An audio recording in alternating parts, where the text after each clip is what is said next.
Hey, bonjour ou bonsoir tout le monde, selon quand vous nous écoutez. Bienvenue dans la première version du podcast de 4Kit Community. Dans ce pilote, on vous propose 4 rubriques autour d'actualités de l'été 2024, puisqu'au moment où je vous parle, nous sommes le 28 août. Si vous voulez en apprendre plus sur la cybersécurité et l'incident CrowdStrike, ou sur Doom et l'éco-conception, vous êtes au bon endroit. Je vous laisse tout de suite avec l'épisode. Bonne écoute.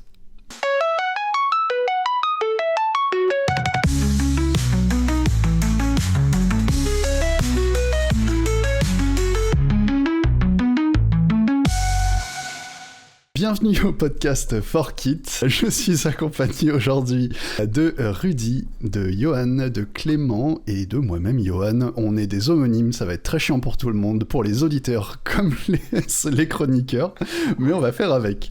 Je commence par vous laisser vous présenter, les gars. Du coup, qui veut prendre la main sur la présentation ? Rudy, vas-y, allez. Moi je pensais que ce serait le présentateur qui nous présenterait, parce que c'est quand même, étant très humble, j'aurais préféré que ce soit toi qui explique que je suis expert en tout. Expert en 1 heure, je suis expert sur tous les sujets, et s'il y a un sujet sur lequel je suis pas expert, donnez-moi 1 heure et je le deviens. Merci pour ça. Je donne la parole à Clément, du coup je te laisse te présenter. Clément, Michel, je travaille dans la cybersécurité. J'étais technique et maintenant je suis devenu commercial. Et Johan, vas-y, je te laisse. Johan ou Yono, ça sera peut-être plus simple. Puis aussi dans la cybersécurité, donc du côté pentester, ce qui fait qu'avec ce métier, en fait, je suis à peu près moyen partout, mais du coup aussi très très bon nulle part. Je serai l'animateur pendant ce podcast et je suis Johan, je suis le dev du marketing. Je pense que c'est pour ça qu'on m'a refilé ce rôle. C'est vrai que j'ai pas dit ce que je faisais non plus, donc oui, moi, à l'origine, comme Clément, j'étais technique et maintenant je suis commercial. On va quand même présenter aux gens qui nous écoutent ce que c'est que ce podcast, pourquoi c'est là et ça fait partie de quoi ?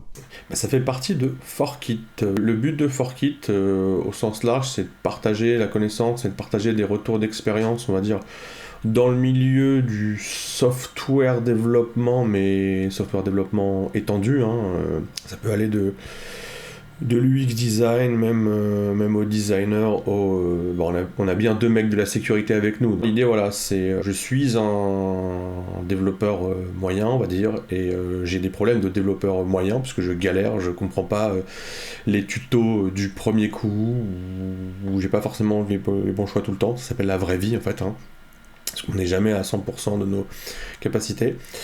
Et donc l'idée de 4Kit, c'est ça, c'est de faire des retours d'expérience plutôt sincères, de faire des ponts aussi avec des développeurs partout dans le monde, dans les réseaux qu'on connaît et qu'on a. Et là c'est le pilote du podcast, mais dans l'idée ça va évoluer, on teste un peu la logistique et le format, etc. Mais on aimerait donner la parole à des gens qu'on n'entend pas tout le temps. Du coup, 4Kit, c'est une communauté internationale. On organise des conférences partout. Restez jusqu'à la fin, il y aura la promo du prochain meet-up. Voilà. Comme ça, vous restez jusqu'au bout pour savoir où. Ou alors, vous passez tout le timer jusqu'à la fin, mais du coup, c'est triché. Et on est au début aussi. Ce qu'il y a aussi, c'est qu'on est au début de la création de cette communauté. Mais on a notre premier événement qui a eu lieu en juin 2024 et il y a les replays sur YouTube, donc n'hésitez pas à aller voir. Ouais, tout à fait.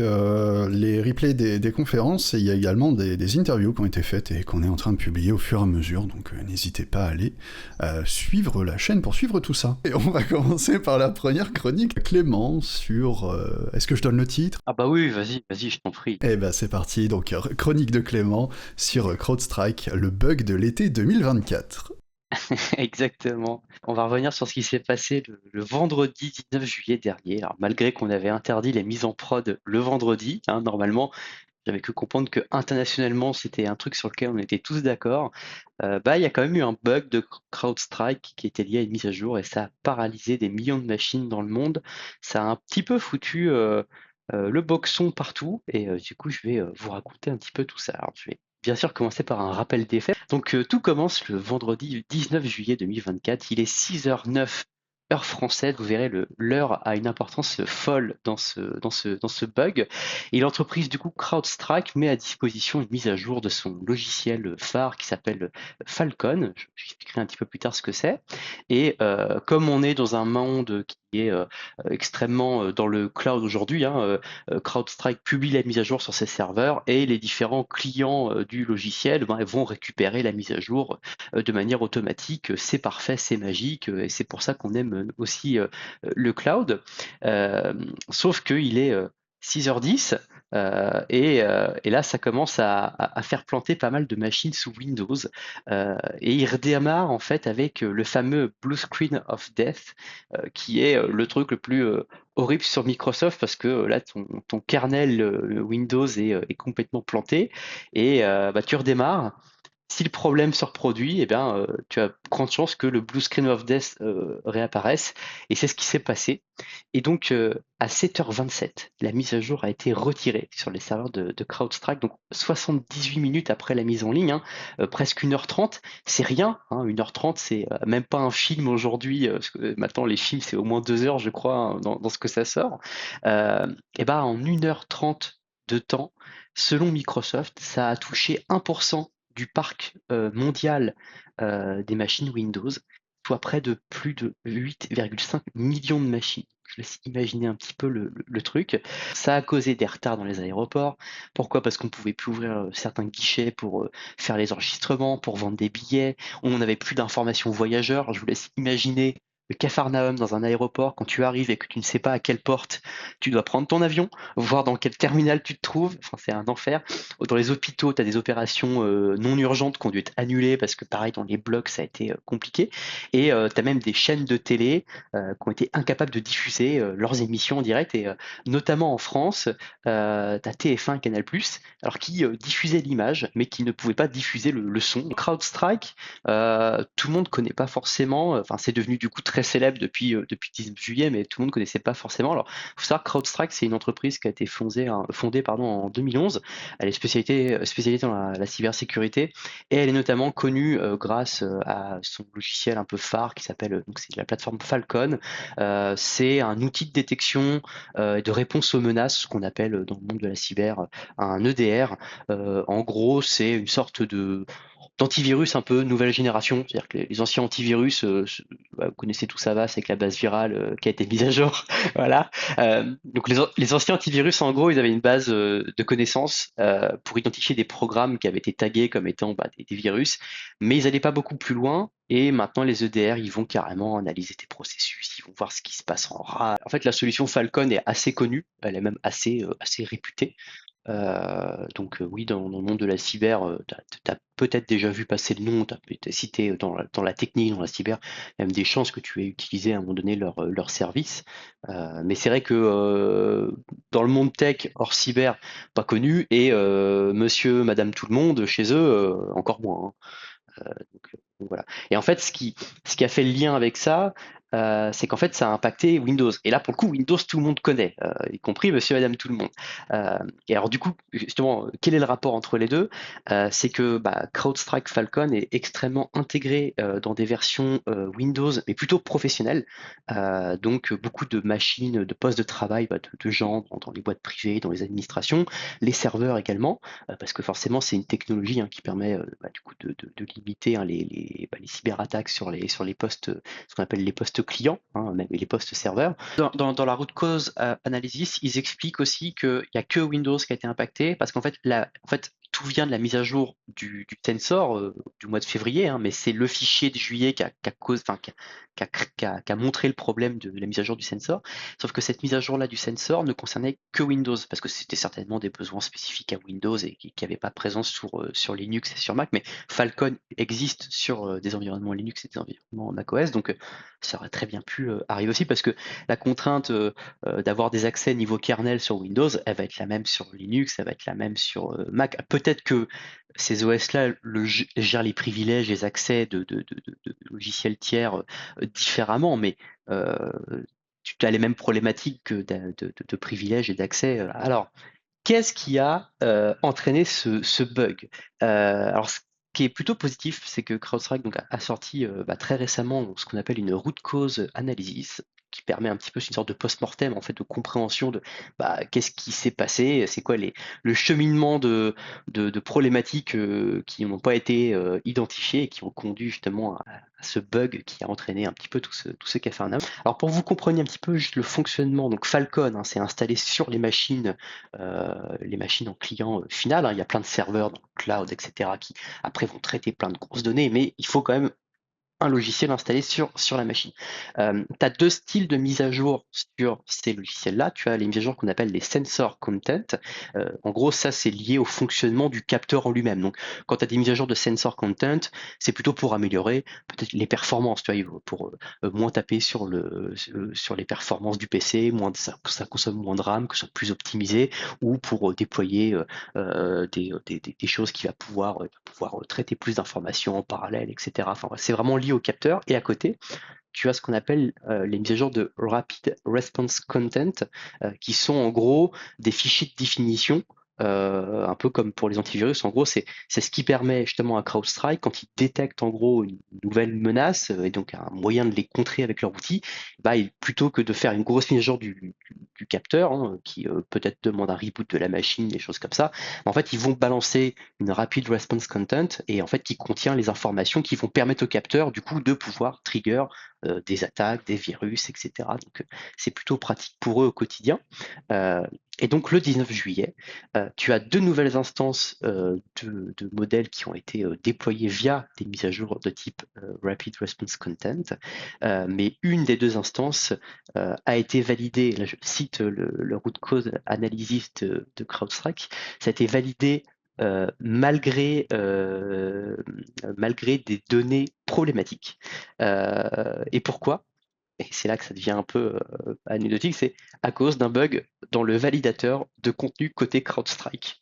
Donc toutes ces structures-là, elles font du CI/CD, du Continuous Integration, Continuous Delivery. Donc tu as plein normalement de tests unitaires, de tests dans tous les sens, même sur des environnements comme ça. Quand tu touches autant de machines, ils déploient ça sur des OS Windows d'exemple pour voir si typiquement quand tu balances la mise à jour, t'as pas un blue screen of death qui apparaît. Et là, non, le validateur, il a quand même validé la mise à jour malgré que c'était quand même remonté comme données problématiques. Donc en gros, c'est leur truc de vérif qui a dit que c'était OK alors qu'en fait c'était KO. Ouais, en fait, il y a il y a des données problématiques qui ont été validées, mais le problème est un petit peu plus lointain que ça. En fait, le problème existe depuis février 2024. En fait, en février 2024, ils ont mis à jour le sensor, cette fois-ci, donc vraiment ce qui permet de faire les analyses. Et en fait, ça a ouvert, si tu veux, une porte qui pouvait du coup après générer ce qui s'est passé, mais pour ça, il fallait qu'il y ait un problème dans un des fichiers fournis via les Rapid Response Content, et ça n'a pas été le cas entre février et juillet, donc ils ont eu de la chance. Et puis, à un moment donné, cette mise à jour, justement, le capteur, quand il lisait ces documents-là, ces fichiers-là pour pouvoir faire ces traitements, en fait, le capteur attendait 20 champs dans l'entrée, alors que les mises à jour lui en fournissaient 21. Et donc, du coup, dans cette situation, tu as une non-concordance qui entraîne une lecture de mémoire hors limite. Et sur Windows, ça fait patatras. Blue screen of death. CrowdStrike explique dans leur root cause analysis que avant, ils mettaient un wildcard en fait en dernière ligne pour justement, c'est un peu genre pas besoin de vérifier, mais ce sera toujours bon en fait. Donc du coup, le sensor il allait jamais sur cette dernière ligne là parce que justement il était en mode ok, ça c'est bon. Et là, dans la mise à jour du 19 juillet, il n'y avait pas ce truc là. Donc il a tenté d'aller chercher quelque chose auquel qui n'existait pas sur l'OS, et ça a généré un problème là-dessus. En fait, ce qui est super compliqué dans cette histoire-là, c'est que la correction en fait, du bug, elle est très complexe dans le sens où CrowdStrike, pour pouvoir fonctionner, c'est des systèmes comme ça, c'est des systèmes qui ont des accès au niveau kernel. En fait, ils ont accès au noyau de ton système. Parce que as très peu de logiciels de programmes sur un OS qui ont le droit d'aller lire la RAM, qui ont le droit d'aller regarder ce que font certains d'autres process, etc. C'est que des process kernel qui ont le droit de faire ça. Donc il est obligé d'avoir ce niveau d'accès-là. Donc forcément, dès que tu as un bug sur un processus qui a l'accès côté kernel, et c'est pour ça que ça fait patatras, quoi. Le problème, déjà, c'est que quand tu as un blue screen of death, sur la plupart des machines, tu dois faire un hard reset. Tu es obligé de faire un reboot physique. Tu dois appuyer sur le bouton de ta machine pour éteindre, et puis tu dois rappuyer pour relancer. Puisque quand tu as la main à distance, mais que ton kernel, enfin que ton OS il est planté, tu peux plus prendre la main à distance, en fait. Ton truc, il est planté. Et donc ça, c'est le premier point. Il fallait rebooter beaucoup de machines à la main. Et puis le deuxième problème qu'ils ont eu, c'est que du coup, tu avais une race condition au démarrage de la machine. Donc une race condition, pour ceux qui ne savent pas, c'est un problème en fait de quel programme va se lancer en premier. Donc en gros, si CrowdStrike se lançait avant le réseau les sous-systèmes réseau network de Windows, CrowdStrike du coup lançait son truc, plantait, et tu revenais sur un blue screen of death, donc tu devais refaire un hard reboot, etc. Ça me rappelle si tu avais de la chance, tu avais le réseau Microsoft qui se lançait avant, et dans une petite fenêtre, tu avais peut-être une chance pour que le réseau aille mettre à jour la mise à jour qui corrigeait le problème de CrowdStrike, parce que du coup, tu pouvais en fait à distance, c'était réglé, mais il fallait régler ce problème de race condition au démarrage, qui du coup a posé beaucoup de problèmes. Et donc, pour l'anecdote, dans les premières minutes de ce problème-là, le truc officiel de CrowdStrike, c'était faites un hard reset jusqu'à 15 fois, quoi. Parce qu'en fait, il y a vraiment la race condition, donc avec un peu de chance, vous allez pouvoir récupérer la mise à jour, le patch qu'on a publié pour virer le fichier qui pose problème et arrêter de tout péter, quoi. Donc voilà, donc c'est pour ça que tu t'es retrouvé sur les réseaux sociaux et beaucoup sur Twitter à avoir des vidéos de mecs qui sont dans un aéroport, sur un escabeau, avec un clavier, en train d'éteindre manuellement et de rallumer des machines pour l'info voyageur, etc. Et donc qui sont en l'air, etc. Parce que les PC sont à côté, machin, enfin des trucs comme ça.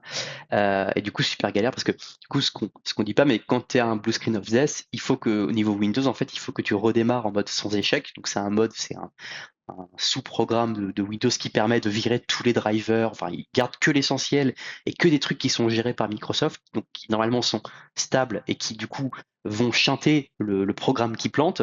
Et en fait, du coup, il fallait redémarrer en mode sans échec, aller supprimer un fichier système qui allait faire planter le lancement de CrowdStrike au lancement de la machine pour ensuite pouvoir aller télécharger les mises à jour, faire le patch et du coup régler ce problème. Voilà.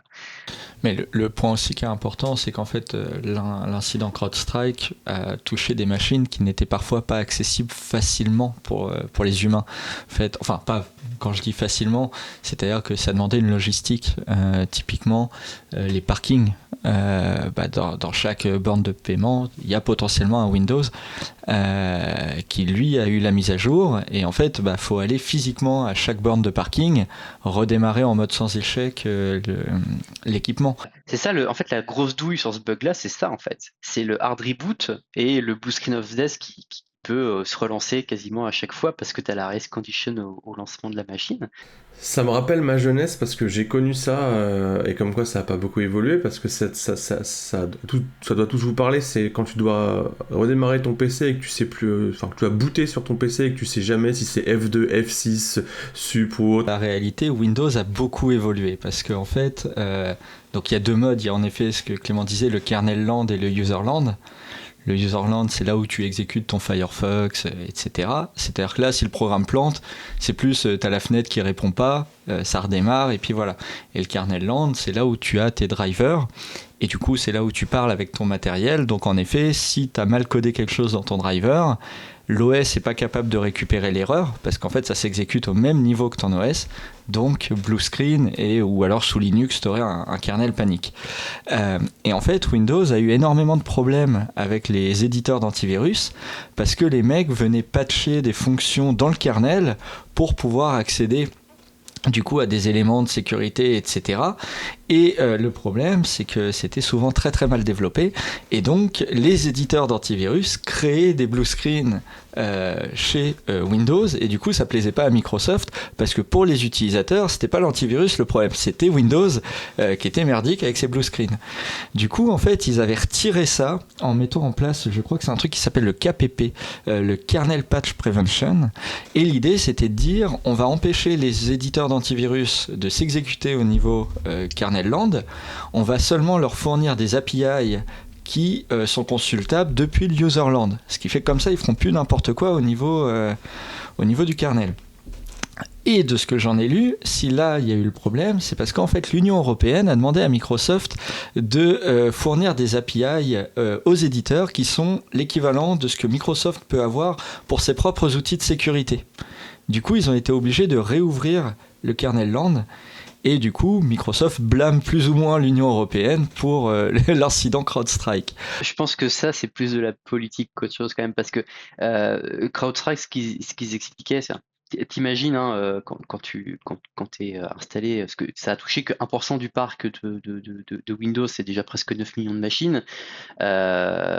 T'imagines si, enfin, je sais pas combien de pourcentage du parc Windows a du CrowdStrike Falcon, mais quand t'es des boîtes comme ça et que t'es installé sur énormément de systèmes comme ça, en fait, Microsoft te fournit carrément des labs entiers de machines d'OS pour que tu puisses tester.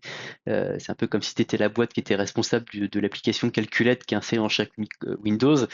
Dès que tu vas cliquer sur le bouton balancer la mise à jour, tu vas toucher tous les Windows du monde qui ont tous cette appli installée. Donc t'imagines bien qu'ils ont plein de trucs. Donc c'est un peu facile de dire c'est la faute de l'Europe, machin, parce que on a fourni ça. Bon, là, il y a quand même eu côté CrowdStrike un enchaînement en fait de petits feux de forêt qu'on voit pas, mais qui à un moment donné ont grossi. Pendant des mois et des mois, tu mets plein d'allumettes partout, puis en fait t'allumes, puis en fait tu te rends compte que toutes tes allumettes s'allument et que du coup ça fait un énorme incendie, quoi. Dernière anecdote, ça a mis en chaos technique les JO de Paris, parce qu'en fait c'était une semaine avant la cérémonie d'ouverture. Et surtout, en fait, c'était le jour où la plupart des délégations commençaient à arriver.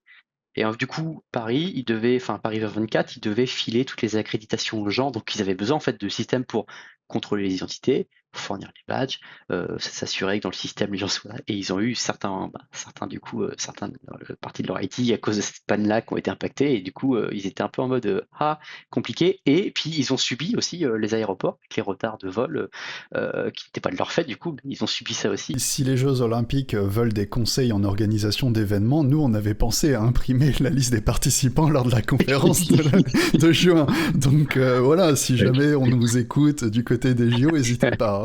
Ah, puis c'est tout pareil, en plus c'est comparable. Nous on avait un lieu, 200 personnes. Eux aussi, mais c'était juste pour attendre le car à la sortie du terminal 1 de Orly, et c'était juste pour le créneau de 10h, 10h15. Ouais. Non, mais du coup, ta chronique portait un bon nom, le bug de l'été 2024. Clairement, t'en as qui vont rentrer de vacances après.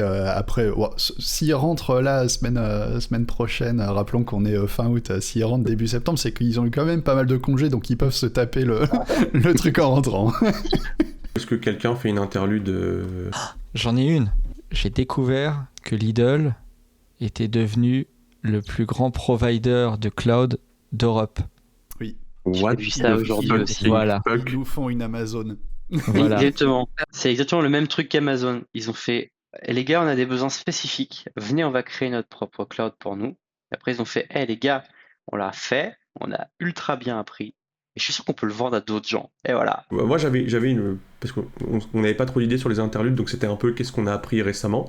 Moi, j'ai appris récemment qu'en anglais, on ne disait pas Marocco, mais Morocco. Voilà, donc c'était mon interlude. Et ça va pas faire autant émerveillé que pour Lidl, mais voilà. Johan, je vais te laisser la parole pour que tu nous parles de ta chronique qui va concerner l'effet domino entre la taille des sites web et les ressources à disposition. Hasard, les deux Johan ont la même chronique qui est en plus est un pitch qui avait été pitché lorsqu'on a discuté de ce fameux podcast et qui visiblement paye ton originalité. Mais si ça se trouve, en plus, on n'a pas le même contenu. Oui. Eh ben, on va voir. On va voir, écoute, au pire, n'hésite pas à rebondir sur ce que je dis. On en coupera une. Je vais vous parler, ça se s'est pas deviné, mais de Doom. De Doom et de combien de fois on pourrait faire rentrer Doom dans une page. Sorti en 93, donc il a 31 ans. Alors j'ai pas la date exacte de sa sortie, mais voilà, il est dans sa 31e année. Bon, ça a été la petite révolution, hein, ça a bien rebondi, notamment sur tous les jeux FPS. Vraiment, ça a été une petite révolution. Alors, à mon époque, là je vais faire le vieux briscard, les FPS, avant qu'on appelle ça des FPS, on appelait ça des Doom-like. Oui, bah voilà. Et c'est pour ça qu'il a bien révolutionné ce Tu genre. vois que le jeu pèse. C'est ça. Et il pèse tellement qu'on s'en sert comme une unité de mesure aujourd'hui pour comparer la taille des sites web avec le jeu. Bon, alors c'est pas révolutionnaire hein, comme chronique, hein, ça a déjà été fait, mais voilà, aujourd'hui en 2024, on va voir quelques sites web et combien de Doom on peut rentrer dedans. Il me fallait des infos et je me suis dit, bah tiens, je vais aller voir Wikipédia. Et donc j'ouvre Wikipédia dans Firefox en navigation privée avec les DevTools et je regarde combien il pèse quand je vais sur l'article de Doom. Et en fait, ça fait 2 mégas. Ça fait 2 mégas la page. L'article, donc c'est l'article Wikipédia de Doom, sur Doom. En français, sur Wikipédia, fait 2 mégas. Et globalement, il faut savoir que Doom faisait aux alentours de 2,39 mégas. Pour la version shareware. Je sais pas si c'est un détail hyper intéressant, mais je le sors. Du coup, ça tenait sur 2 disquettes. Et ça tenait sur 2 disquettes, tout à fait. Disquette, c'était 1,41 MO. 44. J'ai 1,49 en tête. Je sais pas pourquoi. Ah merde. Bon, 1,4 quoi. Ouais, voilà, ça tenait sur 2 disquettes.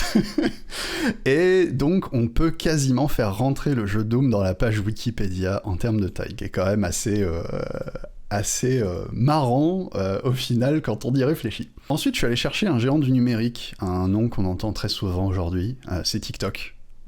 Et ouais, parce que c'est pas juste une app, ils ont une version web qui est d'ailleurs développée avec un framework qu'on utilise nous au boulot qui s'appelle Next.js. Voilà, juste, il faut savoir que ça tourne là-dessus. Et globalement, TikTok, c'est 25 mégas la page, la landing en navigation privée sur Firefox, sans cache ou quoi que ce soit. Alors, il y a les miniatures des vidéos, etc. Globalement, moi, j'arrive sur la page et je prenais le nombre de mégas qui sortait. Donc voilà, donc globalement, là, on fait rentrer 10,4 fois Doom dans la page de TikTok.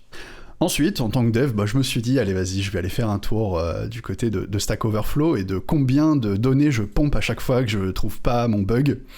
Et donc, la landing page, juste la landing, hein, sans connexion, sans rien, toujours navigation privée sur Firefox, on est à 4,40 mégas, juste pour une landing, sans être connecté, sans rien. Voilà, donc ça présente un peu le bébé. Ça fait 2 Doom, quoi. Ça fait 1,84, tout à fait. 1,84 Doom. Et j'ai fait spémat. Et juste pour information quand même, à chaque fois qu'on va voir une question, alors évidemment ça dépend du contenu, etc., hein, mais le contenu ça reste quelques kilos de texte, des fois d'images, etc. Mais là je suis allé sur une question pure textuelle, j'étais à 4,54 mégas. C'est une des questions qui était la plus recherchée sur Stack Overflow et c'était pas comment quitter Vim. J'ai plus la question en tête. Attendez, j'ai pris des screenshots. Oh putain, mais ces trucs de... Ah, j'avais oublié. Là, non, la question c'était comment j'annule mon dernier commit sur Git en local. C'est une des questions la plus upvotée et elle faisait 4,54 mégas. Voilà. Il faut savoir... J'ai dû aller 200 fois sur cette page. Voilà, du coup, 200 fois 4 mégas, t'as pompé tant de données. Et combien de fois sur celle de Vim? De Vim. Toi aussi, Clément, tu vas tous les jours... Alors non, parce que moi j'ai fait un DNF install nano, comme ça je suis pas emmerdé pour quitter Vim. Et donc, là, effectivement, je suis allé chercher des gros noms. Et je me suis dit, bon, les sponsors Silver de notre événement de juin, ils ont pas payé pour rien, on va leur donner de la visibilité. Je dis les noms, et c'est à vous de me donner le top 4, ok? Alors du coup, dans les sponsors de Rouen 2024, on avait le groupe Magnolia, voilà, qui est un comparateur d'assurance habitation. Il est fort en placement produit, ce gars. T'as vu un peu ? Il a fait du marketing. Franchement, est-ce que je serais pas un dev du marketing ? On a Atineos qui est une ESN locale, on a Docapost Agility qui est une ESN locale, et on a Bear Studio qui est une ESN locale. À vous de me dire le top 4. Ce troll-là, je l'ai fait à la boîte. Du coup, je sais la taille. Tu classes combien Allez, je vais pas dire 4e, je vais dire 3e. Voilà. Je suis pas sûr, parce que on va dire il y a toujours pire ailleurs, mais il y a bien mieux devant. Moi, je connais les gars qui s'occupent du site de Bear Studio, ceux qui l'ont fait à l'origine. Bon, et je sais aussi derrière que c'est du WordPress et que du coup t'as pas. Mais juste pour faire rager, je vais dire 4e. 4e, ok. 4e pour Bear Studio, du coup. Donc, Johan dit 3e pour Atineos, c'est ça? En vrai, la logique voudrait que top 1 ça soit Magnolia, parce que je pense que c'est quand même eux qui ont le site le plus. Avec vraiment du trafic comparé aux sites des 3 ESN qui sont des sites vitrines, quoi. Donc je dirais top 1 Magnolia. Et en vrai, non, top 4. Et le 4e ce serait DocaPost en vrai. Après, c'est Atineos et Bear Studio. Ok. Et bah, vous allez être surpris parce que Magnolia est dernier. Ils sont 4e avec 5,66 mégas la landing. Ce qui est bien, ce qui est bien, les gars. Quand tu t'allais voir sur GTmetrix, à la grande époque de GTmetrix, avant Google Lighthouse et compagnie. Voilà. On te disait qu'il fallait que ta page fasse pas plus de 1 méga ou 2, quoi, tu vois. Et ça, c'était il y a déjà 5-10 ans. Ouais, c'est plus très vrai aujourd'hui, effectivement, avec tous les scrapers et compagnie. Donc, sachant qu'effectivement, là, en termes de SEO, Magnolia, qui est dans le top 4 des poids, va être premier en termes de placement, etc. Ensuite, en top 3, on a Atineos, qui est pas très loin, avec 5,43 mégas. Et alors, j'ai été curieux, parce que je suis allé voir la page sécurité, elle est à 8 mégas. Ah ben, faut mettre beaucoup de trucs à bloquer, dire. Voilà. Voilà. Donc, on a déjà notre top 4, notre top 3, et donc ensuite arrive DocaPost Agility en deuxième avec 3 mégas 86, et Bear Studio arrive premier avec 1,49 mégas. Et ForKit, ça fait combien de Doom? Et on était très en dessous, je te dis ça tout de suite. Ah non, quoique on a une image quand même qui charge dès la landing, on est à 1,41 mégas, et donc cette fois-ci on rentre sur une disquette avec cette landing. Voilà. Ouais.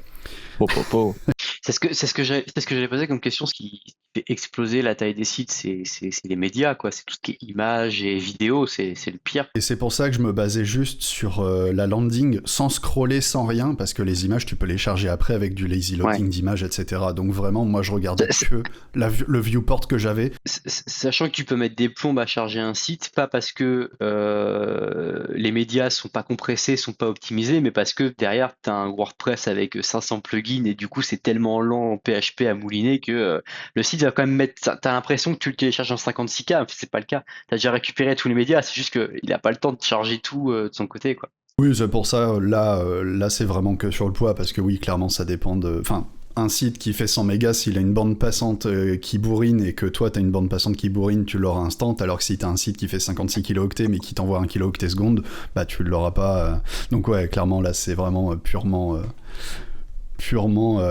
au niveau du poids. Donc j'ai comparé combien de fois on pouvait faire rentrer Doom dans Call of Duty Modern Warfare. Voilà, je vous laisse me donner le nombre. Alors là, à mon avis, c'est millions. Je suis parti sur la full install avec les missions de campagne, la totale, t'es aux alentours des 250 gigas en fonction du système. Et du coup, tu fais rentrer Doom 104 602 fois. Voilà. Sur la base de 250 gigas.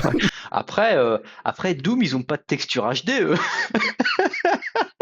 Mais donc voilà, donc pour pallier à ça aussi par rapport à la taille des sites web et des applications et des médias, qui jouent beaucoup là-dessus par rapport aux années 90. Il y a quand même quelques sites et quelques apps qui fournissent des options pour diminuer, faire du data saving. Chrome avait sorti une fonctionnalité de data saving. J'ai pas creusé ce truc-là, j'utilise pas Chrome, mais donc il y avait ça. Il y a Twitter aussi qui permet de désactiver la preview des médias et de juste les charger quand on veut. Pareil, des options, est-ce que vous voulez les donner sur Wi-Fi et ou cellulaire, enfin voilà, tous ces trucs-là. Donc il y a quand même eu des adaptations par rapport à notre époque et les médias. Et oui, du coup, si vous aimez Doom, j'allais dire, mais des formations, faire des calls toute la journée là. Si vous aimez Doom, il y a une super série sur les jeux vidéo sur Netflix qui s'appelle High Score, et il y a un bon épisode sur Doom. Ils font un bon passage où je crois qu'on aperçoit John Romero, il me semble, qui fait partie des devs de Doom. Donc voilà, je vous conseille d'aller regarder ça. Et enfin, s'il y a des gros fans de Doom et qui veulent le retrouver vite fait dans le navigateur pour juste faire Alt-Tab quand le boss arrive derrière eux, il y a quelqu'un qui l'a mis en WebAssembly, donc on peut jouer à Doom dans le navigateur, c'est sur des GitHub Pages, c'est open source. Et donc le WebAssembly, il faut 2,22 mégas zippés pour le faire passer, et une fois dézippé sur la page, il fait 6 mégas, donc voilà, avec tous les DLL et compagnie du WebAssembly pour faire tourner le truc, je pense, toutes les libs qu'il faut pour, mais voilà, vous pouvez jouer à Doom dans le navigateur. Est-ce que c'est pas le moment de demander à Google, tu sais, quand tu perds la connexion, il te charge le jeu avec le dinosaure, tu sais, il faut sauter au-dessus des cactus, est-ce que c'est pas le moment de demander à Google de virer ça et de nous mettre Doom à la place? J'avoue. Ben voilà qui conclut cette petite chronique. Donc voilà, la prochaine fois que vous chargez une page web, pensez à combien de Doom vous pourriez faire tourner dedans, le temps que ça charge. C'est ce qu'il te reste à faire, hein. Tu développes un module Firefox Chrome, c'est qui t'indique juste combien de Doom t'as chargé quand tu vas sur une page. J'avoue. Ronan, si tu écoutes ce podcast, c'est une nouvelle idée pour toi. Ok, oui, bon, bah peut-être qu'on est un peu sur la même chronique. Peut-être qu'il faudra que je mette le titre. Peut-être que vous avez le même prénom, peut-être que vous en aviez parlé avant en plus. On aurait peut-être pu. Non, mais en plus, le titre que j'avais mis dans le document était bien, c'est que je vais parler d'éco-conception, mais t'auras pas le titre. J'étais hypé. Et bah, il y aura du Doom dedans. Voilà, mais bon. On va poser le contexte. Story time. Imaginez-moi hier, assis devant mon écran, les yeux rivés sur ma liste d'idées de sujets, le café qui refroidit au coin du bureau. Entre l'arrestation du patron de Telegram à Paris, le décès du cofondateur de Darktrace, vous avez peut-être entendu parler d'un voilier qui a coulé en Italie. Bon, bah, c'était le patron d'une grosse boîte de cybersécurité. Ah, je savais pas que c'était lui. Ouais, c'était lui. Et l'envie irrépressible de troller le dernier framework JavaScript à la mode qui ne sert sûrement à rien.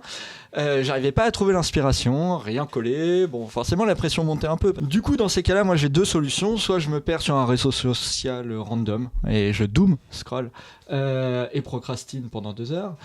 Soit je vais aller emmerder ma compagne qui, elle, pour le coup, bosse vraiment. Et là, c'est en allant la faire chier justement hier soir que j'ai trouvé le sujet, parce qu'en fait, elle est professeure des écoles et avec la rentrée qui arrive, forcément, elle commence à travailler. Il serait temps. Ça devient vraiment flippant. On a la même vie. Hein. Ma compagne est enseignante. Oh merde. Oh crap. Mais du coup, donc dans les nouveautés qu'elle était en train de regarder, parce qu'accessoirement le programme change souvent, ils n'ont pas de ministre, mais ils ont quand même un programme, eh bien il y a l'EMC. Alors l'EMC, pour ceux que ça parle pas, c'est l'éducation morale et civique. Et en fait, donc dans l'EMC, les élèves doivent être sensibilisés à la sobriété numérique, les usages responsables, l'éco-conception, etc. Ah oui, le fameux faut couper le wifi la nuit parce que comme ça on va sauver la planète alors que ça va péter ta box. Mais du coup, ça a tout de suite fait tilt avec une autre news que j'avais vu passer il y a quelques temps, à savoir la sortie d'une distribution Linux spécialisée qui pèse 11 mégaoctets pour un système complet. Et donc quand on parle de distribution Linux, on parle bien d'un noyau, de tous les outils GNU et d'outils spécialisés pour que ça tourne, enfin voilà. Et tu as une interface graphique avec ça? Non. Oui, je me disais bien quand même, ouais, effectivement. Ou alors les mecs, c'est des champions, hein, par contre. Aussi. Mais il y en a qui sont vraiment sur une trentaine de mégaoctets avec interface graphique. Et ce qui nous amène du coup au vrai titre de cette chronique très sérieuse, c'est pourquoi ton blog à la con, il pèse plus lourd qu'un système d'exploitation complet. Moi, j'aime bien le titre. Je voulais pas vous le spoiler, voilà. J'aurais dû.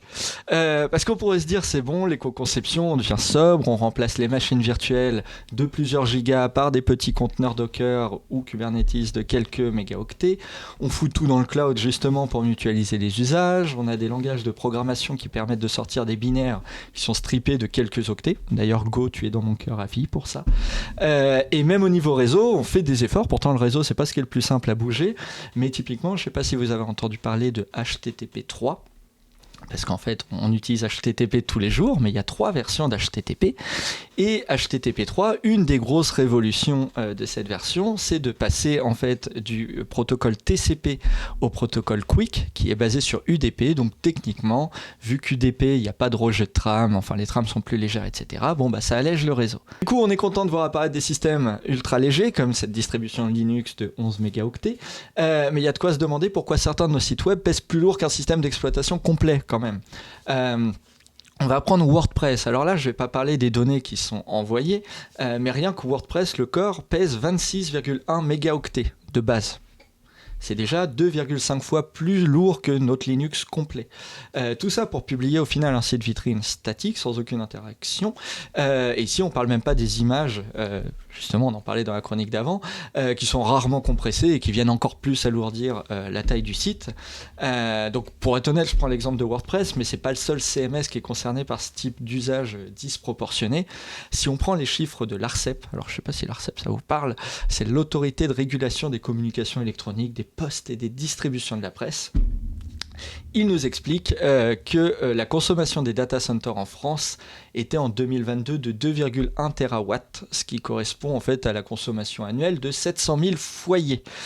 Donc on pourrait peut-être essayer de rationaliser des choses comme ça, typiquement éviter un WordPress pour un site statique. Et en fait, du coup, en y réfléchissant, je me disais, en fait, si on essaye de faire les choses bien et qu'on est un peu tech, on peut créer notre site web avec des solutions comme Jekyll, Hugo, je ne sais pas si ça vous parle, mais ça permet de créer des sites complètement statiques qui sont normalement plus légers et surtout plus sécurisés. Alors moi, on m'a toujours dit, la sécurité, c'est important. Mais on sait aussi que tout tech qui a un site en Jekyll, dans 90% des cas, va vouloir versionner son site sur un gestionnaire comme GitLab et GitHub pour pouvoir déployer son beau site web via un job qui sera dans son intégration continue. Et au final, l'infrastructure utilisée est-elle vraiment plus légère que WordPress ? D'ailleurs, en parlant d'intégration continue, pourquoi la CI de mon front met 5 fois plus de temps à se faire que celle de mon back, alors que c'est lui qui fait tout le boulot ? On en parle un peu d'Angular, React et toutes les JavaScripteries là, qui utilisent l'énergie d'un pays en voie de développement juste pour permettre que quand on clique sur un bouton, ça affiche Hello. Vraiment. Mais du coup, l'idée, c'est peut-être de faire mieux, c'était ça le sujet. Donc comment on peut faire ? L'idée, ça peut être déjà de commencer par mesurer, on en a un peu parlé dans la chronique précédente, mais l'impact énergétique ou écologique, en fait, il peut être calculé. Alors, il y a plusieurs méthodes, il y a surtout plusieurs façons de faire plus ou moins coûteuses. Par exemple, le plus complet, ça serait de faire un audit. C'est coûteux, c'est chronophage, ça a le mérite d'exister et c'est sûrement ce qu'il y a de plus exhaustif si on veut avoir une idée de ce que pèse notre application. Il y a pas mal de boîtes qui font ça, c'est aussi des boîtes qui sont en mesure de certifier les entreprises ou certifier les produits. Sur ce dernier point, c'est peut-être du greenwashing, qu'on soit clair, mais en tout cas, ça existe. Sinon, il y a aussi des checklists qui existent. J'ai vu Green IT notamment quand sortait une qui permet en fait d'avoir tout un tas de bonnes pratiques pour avoir en sortie quelque chose qui est normalement éco-conçu. Là-dessus, j'ai pas de retour parce que les référentiels que j'ai vus étaient assez anciens, donc je sais pas s'ils sont toujours pertinents. Là-dessus, d'ailleurs, si vous avez des retours, moi je suis preneur. Mais voilà, ça existe. Et le plus approximatif, mais le plus simple à mettre en place, c'est par exemple de mesurer avec des sites comme EcoIndex ou websitecarbon.com. Je ne sais pas si c'est ce que tu as utilisé, Johan, pour mesurer les sites web, mais c'est des cas qui mesurent, enfin c'est des sites qui mesurent en fait les données renvoyées par notre site web et qui permettent en fait d'avoir une note avec des idées pour améliorer, optimiser le site web. Donc par rapport à un audit ou par rapport à quelque chose qu'on ferait nous-mêmes en connaissant le système, là on n'a que les données qui sont retournées, on n'a pas ce que consomme le serveur ou ce que consomment les services tiers. Tout à l'heure je vous parlais du GitLab qui va venir déployer notre site statique, ça a un impact carbone. Mais en tout cas, ce qu'on voit ici, c'est que peu importe la manière, avoir des données chiffrées, ça permet de savoir si ce que l'on a déployé craint ou pas, et surtout, ça permet d'essayer de faire mieux, ce qui est déjà l'objectif de la chronique. Mais perso, j'ai une autre méthode, peut-être un peu plus violente, moi je la trouve plus factuelle, juste et infaillible, pour le coup. Je vous la partage parce que je vous aime bien. Donc un de mes jeux préférés, on vient d'en parler, c'est Doom. Tout bidouilleur aime Doom, le jeu est plutôt bon, il est open source, il a une bande son électrométal excellente. Il tourne absolument partout et surtout, comme on l'a dit, il pèse seulement 2,39 mégaoctets. Et dans les 2,39, on a les cartes, le son, les textures, s'il vous plaît. C'est quand même complet. Et le jeu en réseau, hein, comme sur Call of, on peut aller se faire insulter sur Doom. Je propose donc de mesurer les sites web en nombre de Doom. Tout site web inférieur à 2 Doom, c'est OK, pas de justification. Ça passe.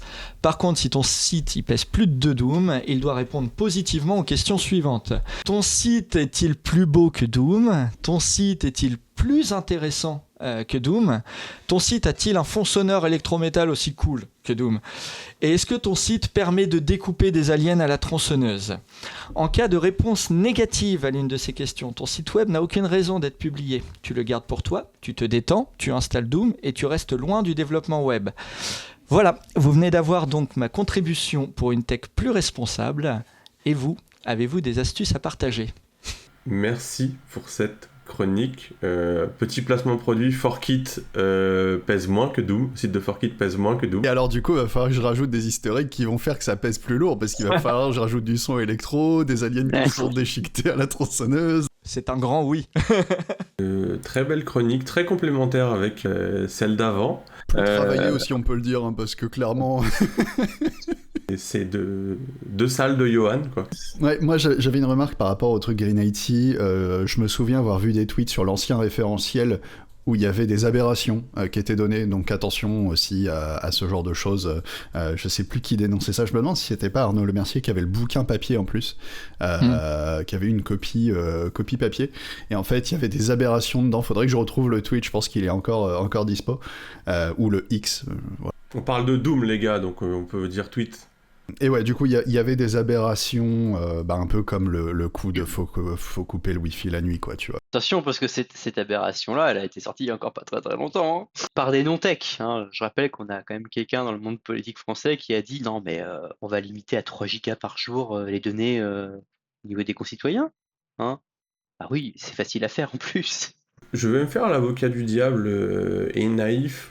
En quoi c'est pas une bonne idée sur le papier, on va dire, couper le wifi la nuit? Alors, parce qu'en fait, les gains... Parce que couper le wifi, c'est quoi ? C'est désactiver une antenne qui consomme du coup de l'énergie électrique pour fonctionner, en espérant que du coup, ça réduise le besoin d'électricité. Et déjà, il faut rappeler un truc, c'est que la France est l'un des pays le plus décarboné au monde, du fait de notre énergie nucléaire. Déjà, l'impact... Son greenwashing, là, c'est parti. Non, mais ça, Il est commercial. C'est factuel. Enfin, avec l'énergie nucléaire, on est l'un des pays les plus décarbonés au monde. Donc ça veut dire quoi ? Ça veut dire que l'impact d'une action comme celle-là en France, elle est extrêmement différente de l'impact que ça a par exemple en Chine ou en Allemagne, qui continue de brûler du charbon à outrance et qui, en plein mois d'été, avec tous leurs renouvelables, génère quand même plus de 300 grammes de CO2 par kilowattheure, alors que nous, on est à peine à 50. Donc déjà, faut toujours avoir ça en tête. Mais surtout, pourquoi l'aberration ? Parce que les mecs étaient en mode non, mais on va demander aux opérateurs télécoms de le faire. Ils vont couper votre box à distance, c'est toujours génial. Voilà. Mais en fait, surtout, c'est que le hardware de ces trucs-là n'est pas fait pour être tout le temps éteint, redémarré. En fait, c'est comme les voitures, tu sais, quand on a introduit Start and Stop, il y en a, ils ont dit ah, mais pourquoi on fait pas ça sur la voiture d'avant ? Parce que le moteur, il est pas fait pour faire ça, gars. Si tu t'arrêtes 10 fois avant d'aller à genre le point A au point B le matin au travail, qu'il y a des circulations, si tu t'arrêtes globalement 10 fois, si t'éteins, allumes 10 fois ton moteur, il faut pas. Manuellement, sur des trucs pas prévus, il faut pas, quoi. La donnée que les gens ont pas, c'est le fait que le hardware est pas fait pour. Mais si le hardware, et la métaphore avec les voitures est très bien, si demain le hardware est capable de résister, de mieux résister à ça... pour moi, c'est des économies de poudre de chandelle là-dessus. 10 minutes de TikTok ou d'Instagram par jour pour tout citoyen français, et là, t'as vraiment un intérêt. D'un point de vue conceptuel, c'est pas déconnant. Dans le sens... La réflexion, elle n'est pas illogique. D'accord. Mais je pense qu'on a déjà optimisé beaucoup de choses et que, en fait, on veut pas traiter les vrais sujets qui fâchent, quoi. À ce train-là, mais je prépare un jour une chronique, une conférence ou un truc sur ça, parce qu'il y a l'éco-conception, mais un jour il faudra parler de ce que j'appelle le gaspillage logiciel dans la tech, dans le sens où j'ai pas de stats, parce que j'ai autre chose à foutre que d'aller chercher des stats là-dessus, mais je pourrais demander à mon meilleur ami ChatGPT. Je serais curieux de connaître le pourcentage de projets IT qui sont réellement utilisés, qui vont en production et qui sont réellement utilisés. Et le pourcentage, et en fait, l'unité serait pas un pourcentage, ce serait les millions, les milliards dépensés. Ok, ce qui conclut cette petite chronique sur globalement l'éco-conception et du Doom dedans. Sinon, sur les interludes, pareil, hein, je fais mon auto-promo, parce que voilà, c'est fait pour aussi. Non, mais j'ai sorti un article la semaine dernière pour rajouter des libs et bien augmenter la taille de vos bundles de sites web. Ce qui va faire plaisir à Yoann. Non, mais là, plus sur la partie web app, hein, partie SaaS pour TypeScript et l'inférence de type, etc. Et être full typé de bout en bout. Voilà, et tu l'as sorti où? Ouais. Sur mon blog, ouais, c'est sur mon blog. Dont l'adresse est yohannfleury.dev. Voilà. Comme mon pseudo partout sur internet, c'est pas dur à trouver. Donc voilà, allez checker ça. Et puis sinon, si vous voulez, on peut se croiser à des confs qui auront lieu pendant septembre. On sera à Pays de Plateforme avec Rudy. Et on sera à Paris Web avec Yvan, qui fait partie de Forkit aussi. Voilà. Oui, c'est vrai. Pour les moi, je serai petites news perso. Croatie à InfoShift. InfoShift. Tout à fait. Et justement, en parlant de Rudy, on va enchaîner avec toi, la dernière chronique. Cette chronique qui peut-être va donner des éléments de réponse à certaines interrogations que les chroniqueurs se sont posées. Je vais commencer par une question. Est-ce que vous étiez au courant que Salesforce a introduit Einstein SDR Agent et Einstein Sales Coach Agent pour optimiser les ventes grâce à l'IA? Non. Et moi non plus.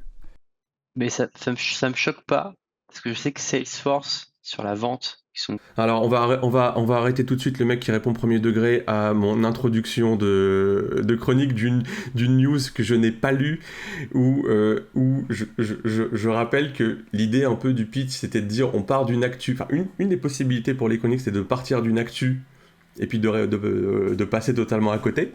Et donc moi j'ai suivi la procédure que j'ai moi-même écrite, voilà, en partant d'une actu, et du coup d'ailleurs j'ai découvert sur un site qui s'appelle actuia.com, et il y a même un magazine auquel tu peux t'abonner, ça a l'air génial. On n'est pas sponsorisé, donc n'hésitez pas, je n'ai aucune idée de ce que c'est et j'en ai rien à foutre. Non, mais tout ça pour parler de quoi? De quoi je vais parler? En fait, on entend beaucoup parler de grands remplacements, notamment concernant l'IA. Et la question que tout le monde se pose, c'est est-ce que les IA vont remplacer les humains? Mais moi, la question que je veux vous poser, et que je me suis posée, et à laquelle je réponds, voilà, parce que je suis expert en tout. Les humains ont-ils déjà remplacé les IA? Je vais développer. Aujourd'hui, l'IA est partout. L'IA change tout. L'IA va tout changer. L'IA a déjà tout changé. Aujourd'hui, mes chers auditeurs, j'ai une grande révélation à vous faire. L'IA est déjà parmi nous depuis bien plus longtemps qu'on ne le croit. Oui, vous avez bien entendu. Pendant que vous êtes tous occupés à paniquer, à crier au loup robotique, à spéculer sur l'apocalypse des machines, la vérité, elle, se tapit sous vos yeux, invisible et silencieuse. Il m'a fallu du temps pour m'en rendre compte. Pourtant, tous les indices étaient là, tout au long de ma vie, sous mes yeux, depuis tant d'années. Comme Neo dans Matrix, qui ne voit les signes qu'après être sorti de la matrice. Bon, petite parenthèse, j'ai jamais vraiment compris la hype autour de Matrice, l'engouement à l'époque autour de ce film où les gens étaient là, ouais, on est peut-être dans la matrice, machin, etc. J'étais en mode, non, c'est débile. Mais moi, j'étais au collège quand Matrice est sorti, donc je parle réellement de la hype de l'époque. Enfin, qui pouvait se croire dans une matrice? Enfin, je n'ai jamais accroché au concept, même si maintenant, je me demande si. Parce qu'à l'époque, j'étais pas une IA. Donc, vous lisez les signes tout au long de ma vie. Il faut savoir que moi, je suis un enfant du ghetto. La mort ou la prison semblaient être les seules issues. 4 murs aux 4 planches. Kerry James, si tu m'entends. Parents ouvriers, aucun lien avec le monde de l'entreprise, juste une réalité brute où on espère s'en sortir. Puis, des années plus tard, la fac, des années d'études, un avenir à portée de main. Au détour d'un vague cours de communication dont la seule chose dont je me souviens, c'est une phrase de ce prof, monsieur dont j'ai oublié le nom, à qui j'aurais aimé rendre hommage, mais je me souviens pas du tout de son nom. Il nous avertit. Je me souviens de cette phrase que je paraphrase. Ne pensez pas que les gens en entreprise sont des professionnels. Si vous saviez combien de personnes n'ont aucune idée de ce qu'elles font. Cette phrase est restée. Puis, le stage, la première fois, la première expérience pro. C'est là que j'ai eu mon premier choc. Putain, le con avait raison. Mais bon, à l'époque, j'étais stagiaire, je comprenais pas tout, moi non plus. C'est ça le monde de l'entreprise, prétendre comprendre, comme dans le ghetto, quoi, où on prétend être plus fort que les balles. Ok, je vais m'y faire. Puis vint l'éveil du réveil, ou awakening, ma rencontre avec un véritable génie, Yvan. Un type étrange qui comprend tout hyper rapidement, qui boucle, parle vite, se moque de moi et en plus prédit l'avenir. Donc ce gars-là m'a appris à comprendre ce que je fais quand je suis en train de le faire. Et tous les problèmes qu'il m'annonce finissent par arriver. C'est à ce moment-là que tout a commencé à prendre un sens. C'est ce que j'appelle l'éveil. Comprendre ce qu'on fait, ça marche. Et aider les gens à comprendre ce qu'ils font, ça marche aussi. Le monde s'est alors divisé en 2 catégories immuables. Les bons et les cons. Comment faire la différence ? Les bons ont la volonté d'être bons, et les cons, eh bien ils sont cons. C'est simple. Voilà. Et par bon, je ne parle pas d'altruisme, je parle dans le sens compétent. Puis, les années passent, l'éveil me rend un peu meilleur que les autres, différent, compétent. Je me considère comme un borgne au royaume des aveugles. Mais voilà. Telle la physique newtonienne, mon modèle fonctionne presque tout le temps, mais il y a des exceptions, des anomalies. Certains collègues manquent cruellement de bon sens. La volonté est là, les efforts aussi, mais les résultats, nuls. Au début, j'explique ça par les anomalies contextuelles, une mauvaise catégorisation. Le discours est là, mais pas vraiment la volonté. En gros, finalement, c'est un con que j'avais mal classé. Et être réveillé n'empêche pas de faire des erreurs. Puis, vint le vrai contre-exemple. La volonté est là. Le travail et 0 excuse contextuelle. Remise en question, toute. C'est presque en larmes que je me dois d'abandonner les efforts en me disant que mon modèle ne fonctionne pas à 100%, mais à 99%. C'est déjà pas mal. Juin 2023. Petit été pépère. Je suis un grand fan de science-fiction. Lecture de Vision aveugle de Peter Watts. Le pitch. La Terre est photographiée depuis l'espace. Un vaisseau part en mission avec un équipage étrange, dont un vampire, aux facultés intellectuelles remarquables. Rien ne les prépare à ce qu'ils vont découvrir. Le héros, Siri Keaton, est en réalité une chambre chinoise. Vous ne comprenez pas ? C'est normal. C'est un piètre hommage que j'essaie de rendre ici au livre, qui use d'un style d'écriture complexe pour illustrer un propos tout aussi complexe. Et ça, je me suis rendu compte en pensant à la chronique. Donc, c'est quoi une chambre chinoise ? Alors, le livre a été écrit, je crois, en 90 ou je ne sais plus. Enfin, il n'a pas été écrit dernièrement, ce bouquin-là. Il est ressorti en édition poche il n'y a pas longtemps. Et l'actualité a peut-être redépoussiéré ce concept, mais je vais quand même essayer de vous l'expliquer avec une définition Wikipédia. La chambre chinoise, c'est une expérience de pensée imaginée par John Searle, ça s'écrit comme Pearl, mais avec un S, et puis un E à la fin, en 1980. Imaginez une personne qui ne connaît pas le chinois, enfermée dans une chambre. Dans l'expérience de pensée, c'est John. On met à disposition de cette personne un catalogue de règles permettant de répondre à des phrases en chinois. Ces règles sont parfaitement claires pour l'opérateur. Leur application se base uniquement sur la syntaxe des phrases. Une phrase d'une certaine forme syntaxique en chinois est corrélée avec une phrase d'une autre forme syntaxique. L'opérateur, enfermé dans la chambre, reçoit donc des phrases écrites en chinois, et en appliquant les règles dont il dispose, il produit d'autres phrases en chinois qui constituent en fait des réponses à des questions posées par un vrai sinophone situé à l'extérieur de la chambre. Du point de vue du locuteur qui pose les questions, la personne enfermée dans la chambre se comporte comme un individu qui parlerait vraiment chinois. Mais en l'occurrence, cette dernière n'a aucune compréhension de la signification des phrases en chinois qu'elle transforme. Elle ne fait que suivre des règles prédéterminées. Tiens, ça ne vous rappelle rien ? Oui, c'est ChatGPT. D'ailleurs, il y a une vidéo de Defecator aussi qui reparle de ce concept-là quand il parle de ChatGPT. Donc c'était assez évident pour tout le monde que c'est de parler de ChatGPT. Mais on va aller plus loin. Vous n'avez jamais croisé de collègues ou de collaborateurs qui semblent être capables de faire leur travail, mais quand vous creusez un peu, vous réalisez qu'ils ne comprennent pas ce qu'ils font. Selon votre humeur, vous vous dites peut-être leur boulot n'est pas si important ni compliqué, ou encore ils sont payés à rien faire, ou que sais-je, vous les classez rapidement dans la catégorie des cons. Mais et si en fait, ces gens n'étaient pas des cons? Que sont-ils alors? Eh bien j'ai creusé. Et certains de ces cons ont des bons diplômes. C'est des bons élèves à l'école. Ils montrent même une forme de logique dans leur vie quotidienne. Bon, somme toute relative. Mais... Alors pourquoi? Ma théorie, c'est qu'au cours de leur apprentissage, ces personnes n'ont pas réellement appris au sens propre du terme. Ils ont simplement entraîné leur modèle cérébral à fournir la réponse attendue en fonction du stimuli reçu, comme une IA. Ils ressortent les mots et les concepts sans vraiment les comprendre. Skynet est déjà là, mais vous n'avez rien vu venir. Je vous laisse quelques secondes pour essayer de digérer cette nouvelle et revivre ces moments de solitude où, en vain, vous avez tenté d'expliquer à un collègue, un client, que sais-je, un truc simple, ou d'adapter un tout petit peu ce qu'il faisait déjà, et qui demandait juste un bon sens, et je rappelle, en vain. Et pour illustrer un peu ça, on va faire un petit mini-jeu. 3 exemples. Et il va falloir répondre à la question selon vous, IA ou IAN. Ou Yann, pour raccourcir. Question 1. Moi, ou vous, je considérais dans les éveillés. Moi, le board des issues est à jour. Tout est terminé pour la livraison? Réponse. Oui, c'est à jour. Oui, tout est terminé. Moi, quand je vais sur le board, je vois un truc en doing. C'est normal? Réponse. Oui, tout est à jour, sauf celle-là. Tout est terminé, sauf celle-là. IA ou Yann?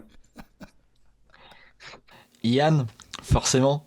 Yann, bien joué, bien joué, bien joué. Moi, je vais pas trop jouer parce que Oui. j'ai un énorme avantage. Oui, j'ai oublié de préciser, oui, Johan, tu n'as pas... Enfin, ce Johan-là n'a pas le droit de jouer puisque lui, il connaît certaines des réponses. Question 2. Moi, en quelle langue sont les 50 CV qu'on a reçus? Parce qu'on a reçu beaucoup de CV.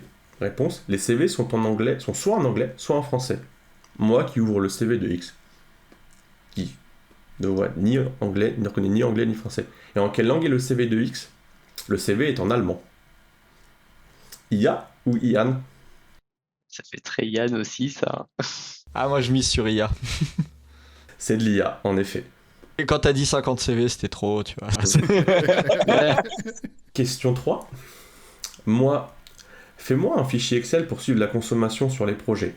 Résultat, tu es un peu plus technique parce que c'est pas une réponse directe, mais voici un fichier Excel. Chaque ligne correspond à un projet et dans la cellule de la colonne pour le consommer, il faut utiliser la fonctionnalité commentaire pour mettre le nombre de jours consommés. IA ou IAN? Vu que j'ai pas compris la question. Alors je vais expliquer. En gros, ça m'a produit un fichier Excel pour suivre un certain nombre de choses et pour suivre la valeur du consommé, il ne faut pas le mettre dans la cellule, il faut utiliser la fonctionnalité commentaire que maintenant tous les logiciels proposent pour mettre la valeur. Non, ça peut pas exister en vrai, ça. Si ça existe en vrai, je veux vraiment voir cette personne. C'est trop humain, ça. C'est trop humain, ça. De quoi c'est trop humain? Tu mets... C'est Excel, tu remplis des cases, tu mets pas des commentaires sur des cases. J'ai vu des gens qui étaient en PLS devant Excel, alors que c'était des cadors dans leur truc, tu leur mets Excel devant le nez, ils sont en mode... C'est IA ou sinon c'est une personne qui doit être démissionnée rapidement. Ça c'est de l'IAN. Oh merde. Alors, vous me croyez maintenant? Il y a un dicton ou une chanson de rap, je sais plus, qui disait « Le savoir est une arme, maintenant je sais ». À l'aube de mes 40 ans, tel un vieux briscard ayant roulé sa bosse, alors que je pensais avoir un regard éclairé sur le monde, j'ai dû changer de paradigme. Il y a maintenant 3 catégories de personnes. Les éveillés, les cons et les IA. Qu'est-ce que ça change concrètement? Tout et rien à la fois. Tout car on ne communique pas de la même façon avec des éveillés, des cons ou des IA. Rien, car au fond, j'en ai toujours autant rien à foutre des cons qui sont en train de débattre pour savoir s'ils vont se faire grand remplacer par des IA informatiques et que la révolution est en marche. Dans mon monde idéal, les jours de forte allergie, en plus de planifier un génocide de cons, je dois comparer le bilan carbone entre garder une IA humaine ou informatique allumée. Il y a 5 mois, ma chronique se serait arrêtée sur cette note cynique, mais j'ai changé depuis, et je regarde déjà le visage de mon Johan. Je suis père maintenant, et j'ai une nouvelle mission. Donc mon fils, si un jour tu entends cette chronique de qualité, c'est que normalement t'es pas con, déjà. Mais fais gaffe, vérifie que tu n'es pas une IA. Les autres, posez-vous aussi la question. Élisez Peter Watts. Là, j'ai romancé un peu, mais il y a vraiment eu un cas de figure il y a quelques années où je comprenais pas, en fait, parce que je me dis non, c'est pas possible. J'ai une personne en face qui essaye vraiment, qui veut vraiment faire qui met toute la bonne volonté du monde, et les résultats sont pas là, en fait. Et dans ma conception des choses, ça marchait pas comme ça. Et maintenant, alors ce n'est qu'une théorie, ça vaut ce que ça vaut. D'ailleurs, je vous demande vos avis. Que pensez-vous de ma théorie? Avez-vous déjà rencontré des IA? Êtes-vous vous-même des IA? En tant que vieux con aigri, j'ai l'impression d'être entouré de cons, donc je dois t'avouer que ta chronique me parle. Non, mais c'est vrai que c'est un peu méta comme question, mais c'est intéressant effectivement de comparer ça on prend bien de ChatGPT parce que c'est peut-être la plus connue du moment, mais en fait, il y en a plein d'autres partout. Et en fait, effectivement, ChatGPT, il lui arrive de se tromper parce qu'en fait, si tu lui fournis des informations qui sont de base fausses, bah, en fait, lui, il est codé pour te recracher ce qu'il a appris. Il n'est pas codé pour réfléchir à est-ce que c'est vrai ou pas, parce qu'en fait, ça, il sait pas faire. De ce que j'ai compris sur ce que c'est qu'une IA, c'est qu'elle est censée reproduire le comportement humain. Ce que j'ai compris de ce que c'était censé être l'IA. Donc, quand quelqu'un me dit oh, on a mis de l'IA dans ma cafetière pour pouvoir vraiment optimiser la température et l'extraction du café, bah ça c'est un algorithme, un programme. Enfin, tu vas pas reproduire. Par contre, s'il est capable de se dire ok Clément, je remarque que tous les matins entre 9h et 9h15, il se fait tel type de café et que donc la machine elle a les éléments qui lui permettent de broyer machin etc et qu'elle me sert mon café dans le laps de temps qui est le bon, bah, à la limite je veux bien qu'on commence à causer, tu vois, si elle l'a fait toute seule, parce que si je la programme c'est juste un putain de robot quoi, et ça les robots on en a depuis À l'époque de l'arrivée du cloud, moi je comprenais pas, jeune ingénieur sorti d'école comme Robach, mais c'est quoi la différence avec des serveurs? Quelqu'un me disait c'est pareil. Parce que pour moi c'était pareil, il y a des serveurs, j'ai mon serveur et puis il y a le cloud, et sauf que les gens ne comprenaient pas ce que c'était, ils disaient ouais, le cloud. Et là du coup l'IA, l'appellation générique d'IA, quand ils disent j'ai mis de l'IA, c'est parce que maintenant le sens a changé, c'est plus l'IA conceptuelle qu'on pouvait imaginer, c'est l'équivalent du cloud pour dire j'ai mis un serveur, tu dis pas j'ai mis un serveur, tu dis j'ai mis dans le cloud. une société maintenant on est très dans l'instantanéité. Donc si tu parles pas de ça alors que tu fais partie des acteurs un peu sur la place de marché, bah les gens vont dire bah merde ils sont en retard et tout machin. T'as qu'à voir, ce qui est intéressant c'est tu vois la pression que se prend Apple en ce moment parce que eux tu sais ils sont en mode nous on prend notre temps et ils sont en mode, ah mais Apple là dans 2 ans ils sont morts. Pourquoi? Parce qu'ils ont toujours pas d'IA dans leur téléphone. Ouais, c'est vrai qu'on en est là. Si t'as pas sorti de techno IA, donc du coup tu le sentais sur la keynote de cet été. Ah, il y en avait à toutes les sauces, quoi. Ouais, oh, ouais, on va mettre de l'IA, on va mettre de l'IA. Faut qu'on rassure les actionnaires, on a une grosse capitalisation boursière, vous comprenez. Et pourquoi? Parce que, en fait, les gens qui décident de ça et qui poussent ça, c'est soit des cons, soit des IA, en fait. Parce qu'il y a des cons, mais il y en a aussi, c'est simplement des IA, en fait. Tu vois, c'est ce qui fait la différence entre un con et une IA, à mon sens, c'est que l'IA, en fait, il croit vraiment que c'est le bon truc à faire, si tu veux. Tu vois? C'est vraiment, il a reçu telle information, donc il a tel stimuli, et du coup, la réponse, c'est, bah ouais, là, pour pas qu'Apple coule, il faut qu'il mette de l'IA, tu vois. Est-ce que tu crois que la différence entre un con et une IA, c'est que le con, il peut avoir conscience qu'il est con, et pas l'IA? mais totalement. Mais totalement. Du coup, ouais, je suis allé le chercher, le petit Peter Watts, ouais. Tu vois, il est dans ma pile à lire. Ouais. Et il a été écrit quand Je crois que c'était 2000... Attends que je te dise pas de bêtises. 2006. Donc tu vois, t'es pas sur la hype ChatGPT et autres, quoi. Ils l'ont ressorti par contre en poche, je pense, quand ils ont vu que... Ouais, justement, j'ai été sur la page, ça a été ressorti le 21 février 2024. Les gens vont écouter ce podcast vont être en mode... alors, faut que je fasse gaffe à ma sécu parce que mon Windows, il pourrait avoir un blue screen. Ensuite, faut que je joue à Doom sur mon Windows et que je vérifie si je suis pas moi-même un Windows. Mais si vous vous posez toutes ces questions, c'est déjà bon signe sur le fait que, et si vous avez écouté tout ce podcast, c'est bon signe sur le fait que vous êtes probablement pas une IA. Bien, c'était divertissant, voilà. ce premier podcast avec différents sujets abordés. Eh bien, parlons des actus Forkit. Bon, la seule petite actu qu'on a aujourd'hui, je rappelle, le 28 août, et si ça se trouve, le podcast sera posté après, c'est un meet-up à Tunis qui va avoir lieu le 24 septembre. Voilà, donc si vous êtes dans le coin de Tunis le 24 septembre, il y a un meet-up qui s'organise. On a également plusieurs meet-up qui vont être organisés en Asie du Sud-Est sur le mois d'octobre.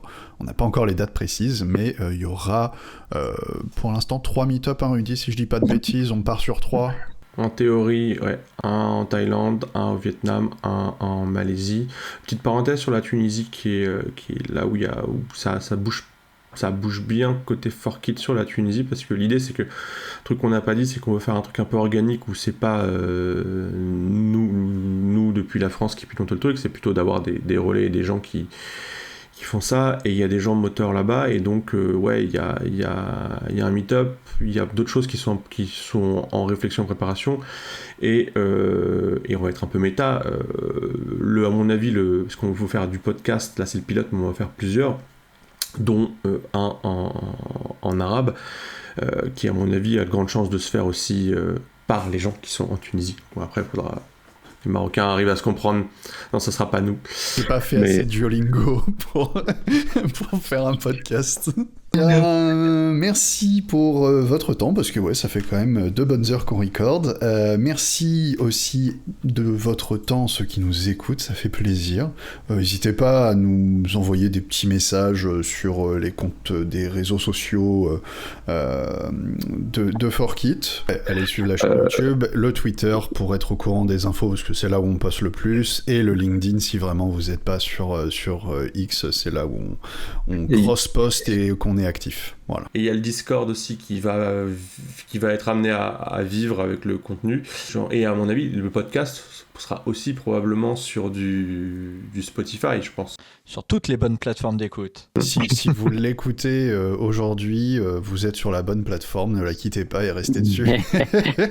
Bref, tout ça pour dire ouais, les réseaux sociaux c'est mieux, c'est moins chiant.